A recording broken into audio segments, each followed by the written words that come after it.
Another gang accused of terrorising Australian families. Tonight, Martin King takes us inside the Apex gang and visits their turf. Marty?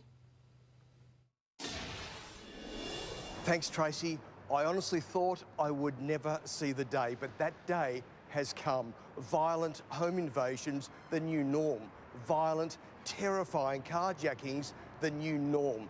Our police are seriously under the pump, with one particular gang in their sights.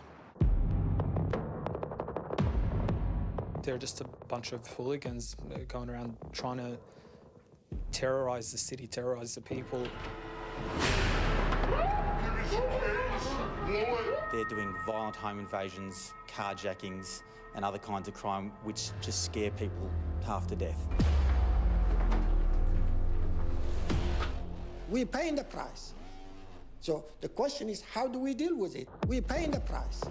And the price for a growing number of innocent people is shockingly high.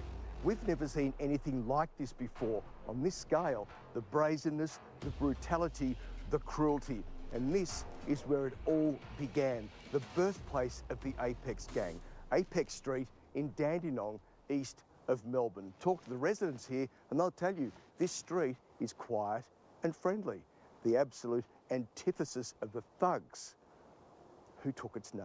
A bit worrying for my family, that's for sure. We're a bit paranoid right now.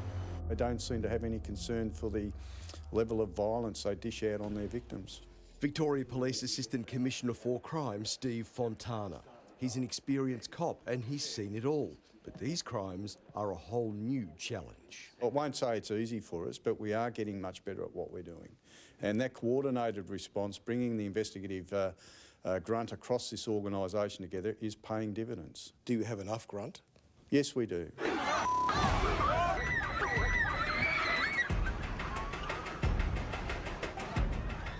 These were the scenes that shocked Australia. The heart of Melbourne under siege when rival gangs, one of them Apex, went to war. What were their first crimes? Look, a lot of the crimes have been around burglaries and aggravated burglaries, which then morphed into home invasions and carjackings. It's the last thing you expect. You're driving home in the middle of the night and suddenly a car hits you from behind. You do the right thing, you pull over, you get out to investigate and exchange names and addresses. Instead, you walk straight into a trap. The first thought in my head is, I don't want to die here. What began as a routine drive home in his luxury Mercedes at 2 a.m. quickly turned into terror for Michael Talal. I was changing lanes from the right lane to the left lane to pull over, send a text message. As I was doing that, somebody bumped my car from behind. I got out of the car to inspect the damage and I got to the back, looked down at my bumper, kneeled down a little bit, and then I felt a blow to the back of my head.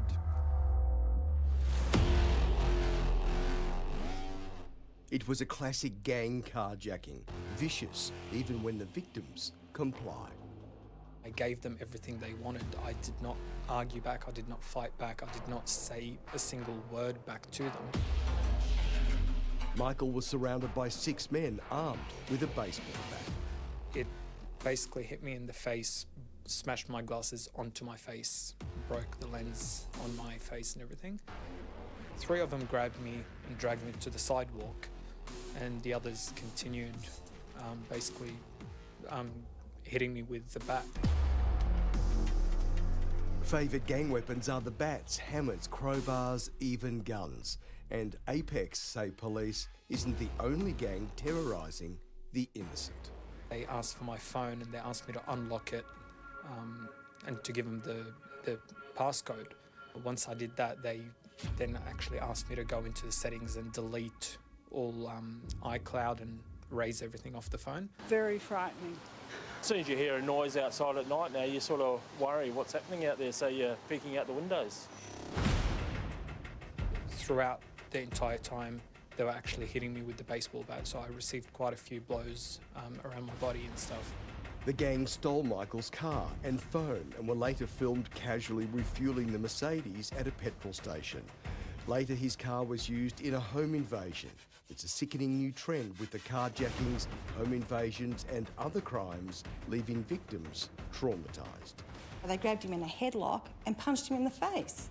It's the worst thing I've ever been through. As I turned, they hit me on the right-hand side of the head twice. They said, if you don't give me the keys, I'll kill you and the dog. In the year to March, there were 171 carjackings in Victoria, more than 2 a week, an 80% increase on the year before. Home invasions have surged too. They're young. They've been described on many occasions as South Sudanese, Pacific Islander, but they actually cover all races.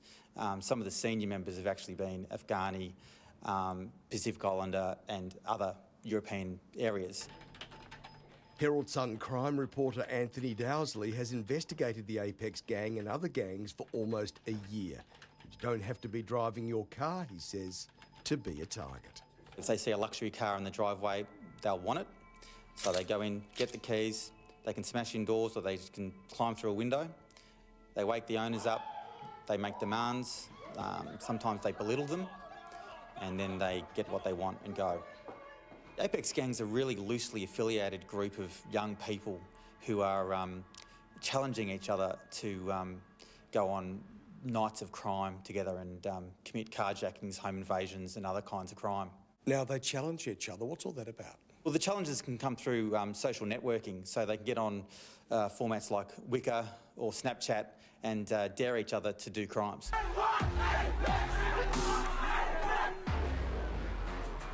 Burhan, you saw this coming. Yes, I did. How did you see this coming? You can hear the voices that everyone is crying loud. The family are saying, we're losing our kids. We can't get control of our kids. Dr. Burhan Ahmed from Melbourne University is one of the nation's most respected African community leaders. And I said to the minister, and I put an application saying, we need to deal with this now before it gets too big, before it gets out of hand, before it gets out of control. But it has got out of control. Well, exactly because the system is bureaucratic.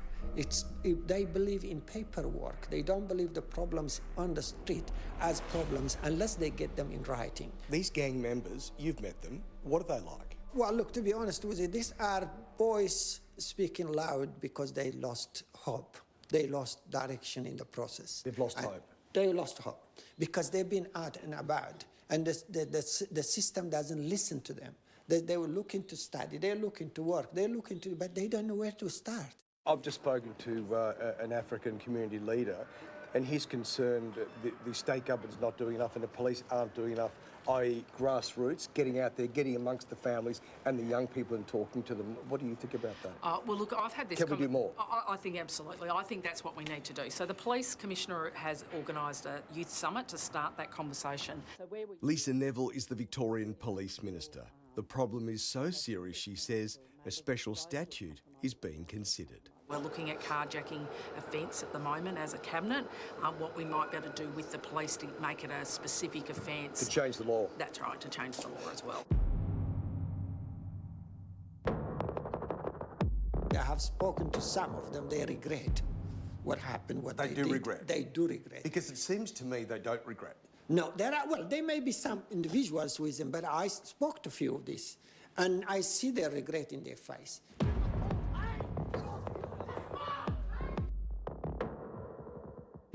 Some of them are enjoying it. They get the thrill out of it, of being like a gangster. They enjoy the thrill of breaking into addresses, stealing property and confronting people. They don't care about their victims, and that's what's really of concern to us. Well, my fear is that someone's going to get killed, and not just one person. To be honest, that's my nightmare, to say the least. When people arm themselves and use weapons in offences, whether it be firearms, baseball bats or other types of weapons, and they use them, assault people with them, there's always a risk of serious injury, worst case scenario, death. It's always there. We don't live in a country where these things happen. We don't live in a city where these things happen. Melbourne, one of the most livable cities in the world, or the most livable city in the world. While the gangs target the richest suburbs, we went back to Apex Street, Dandenong, where it all began. Yeah, we're happy. Good. Yep. Okay. We wouldn't want to live anywhere else. There's no violence, I've seen nothing. People are really nice, everyone down the street's really nice. So there's nothing to make us think that we want to get out of this area. This is not Johannesburg, it's Melbourne. Look, it's been increasing over a period of time, particularly in the last 12 months. So we've had carjackings over the years, but the jump over the last 12 months is of particular concern. But nothing like this. No, nothing like this, but we will get on top of it. Since May, a special task force has made 54 arrests and 45 people have been charged.